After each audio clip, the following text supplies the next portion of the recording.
اس سفر کی جس طرح کی قیمتی اور لامحدود انعامات ہیں، اسی طرح کہ اس میں خطرات بھی ہیں، اور ایسا ہونا بھی چاہیے۔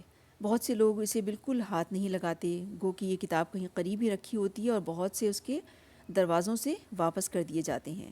بہت سے اکثر پڑھتے ہیں لیکن خالی ہاتھ رہ جاتے ہیں، جبکہ بہت سے دوسرے اس کا مطالعہ کرتے ہیں، پھر بھی در حقیقت اس کی دنیا میں کبھی داخل نہیں ہوتے۔ کچھ لوگ کچھ نہیں پاتے لیکن خود گم ہو جاتے ہیں۔ وہ خدا کی آواز، خدا کی اپنے کلام میں نہیں سن پاتے، وہ اس کے بجائے اپنی آواز سنتے ہیں، یا خدا کے علاوہ دوسروں کی۔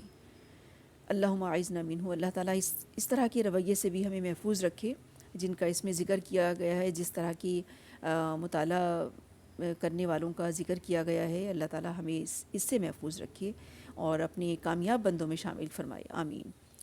کچھ دوسرے خدا کی آواز سن تو لیتے ہیں لیکن اپنے اندر وہ عزم، وہ ارادہ اور وہ حوصلہ پانے میں ناکام رہتے ہیں جو اس کا جواب دینے اور اس کے مطابق زندگی گزارنے کے لیے ضروری ہے۔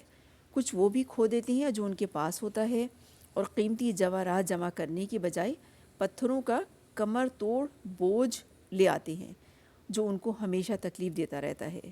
اللہ تعالیٰ اللہم اعذنا منہ۔ یہ کتنا بڑا المی اور بدقسمتی ہوگی کہ آپ قرآن کی طرف آئیں اور خالی ہاتھ لوٹ جائیں۔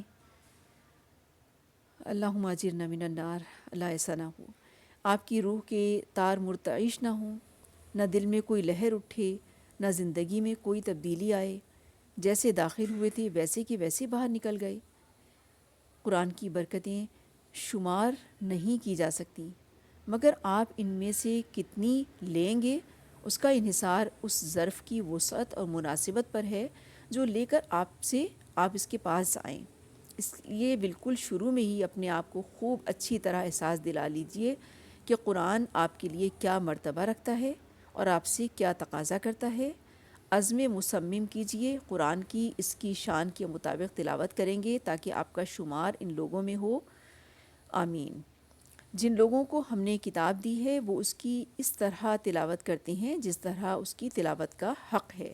سورۃ البقرہ کی آیت کا ترجمہ ہے یہ کہ جن لوگوں کو ہم نے کتاب دی ہے وہ اس کی اس طرح تلاوت کرتے ہیں جس طرح اس کی تلاوت کرنے کا حق ہے۔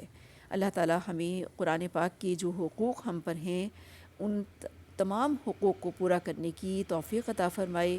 سب سے پہلے تو اس پہ ایمان لانا، پھر اس کی تلاوت کرنا۔ اب اگلا ٹاپک ہے ہمارا قرآن پاک کے حقوق میں سے تلاوت کرنا۔